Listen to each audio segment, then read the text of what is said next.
وترحمنا কষ্ট হচ্ছে না? ভয়েসটা একটু লো হয়ে গেছে, জোরে বলবেন। আমরা মুসলমান, আমরা জিন্দা আল্লাহ গোলাম, ঠিক না বেঠিক? ওদের দেবতাও মরা, ওরাও মরা, আমাদের আল্লাহ জীবন্ত, আমরাও জীবন্ত। এই জন্য মুসলমান কোনখানে গেলেই শব্দ আছে না নাই? সুবহানাল্লাহ, আলহামদুলিল্লাহ, আল্লাহু আকবার, লা ইলাহা।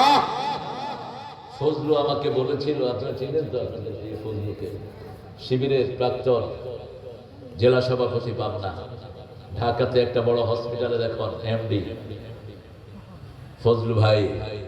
ফজলু আমাকে বলেছিল দিনে কি জানি হয়, ধান চাষ, চাষি টাষি আছে বেশি। আমি বললাম কোনো চিন্তা নাই, প্যান্ডেল যদ্দূর দিবা হেদ্দুর ভরে দিবে আল্লাহ। আলহামদুলিল্লাহ কইলেন না আপনারা? আপনারা যা এসেছেন, আপনাদের দুই গুণ এসেছে মায়েরা। কারণ বাংলাদেশ 33 বছর তো বেডিরেই চালাইলো, এই জন্য বেডি বেশি আছে, মায়েরা বেশি, বরকত বেশি। আপনার ফজলুর জন্য দোয়া করবেন। আর ঢাকা গেলে চিকিৎসা নেবেন, উত্তরা 13 নম্বর সেক্টরে রাস্তার দুই পাশে একটা হসপিটালে দুই পাশ দখল করে নিয়েছে, বড় অনেক সুন্দর, Dhaka specialised hospital, one of the renowned hospital of Dhaka city. আপনারা তার জন্য দোয়া করবেন, আল্লাহ তাকে কবুল করুক। আমরা মেরাজের ঘটনাটাই আজকে আলোচনা করি, কষ্ট হবে আপনাদের। মেরাজে রাসূল গেলেন 7 স্টেজে। কয় স্টেজ? 7 স্টেজ। আনলেন 12টা জিনিস। আনলেন কয়টা? 12টা। অর্থাৎ ইসলামী রাষ্ট্রের রূপরেখা, মুআমেলাত, পারিবারিক জীবন, সামাজিক জীবন, আন্তর্জাতিক জীবন, যা কিছু আমরা চালাবো সব নিয়ে আসছেন কোথেকে?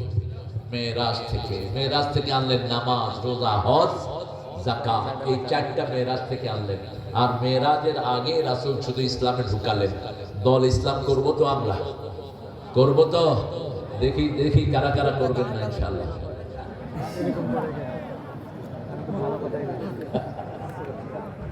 হ্যাঁ, আল্লাহ আগে না দিয়ে শুরু করেছেন তো, এই জন্য আমি একটু নার দিকে গেলাম। লা ইলাহা, কোন ইলাহ রাখবা না, এডুকেশনের ইলাহ নাই, খাওয়ার ইলাহ নাই, পার্লামেন্টের ইলাহ নাই, ইলাহ একজন, তিনি কে?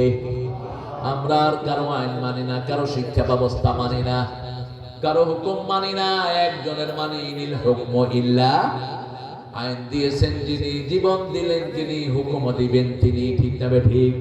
জীবন যার, হুকুম চলবে, এই স্লোগানটাই দিচ্ছে কোরআনী আন্দোলনের লোকেরা, আর কোনো স্লোগান নাই। আমরা চাই না নিজের ক্ষমতায় বসি। আপনারা আল্লাহ মেনে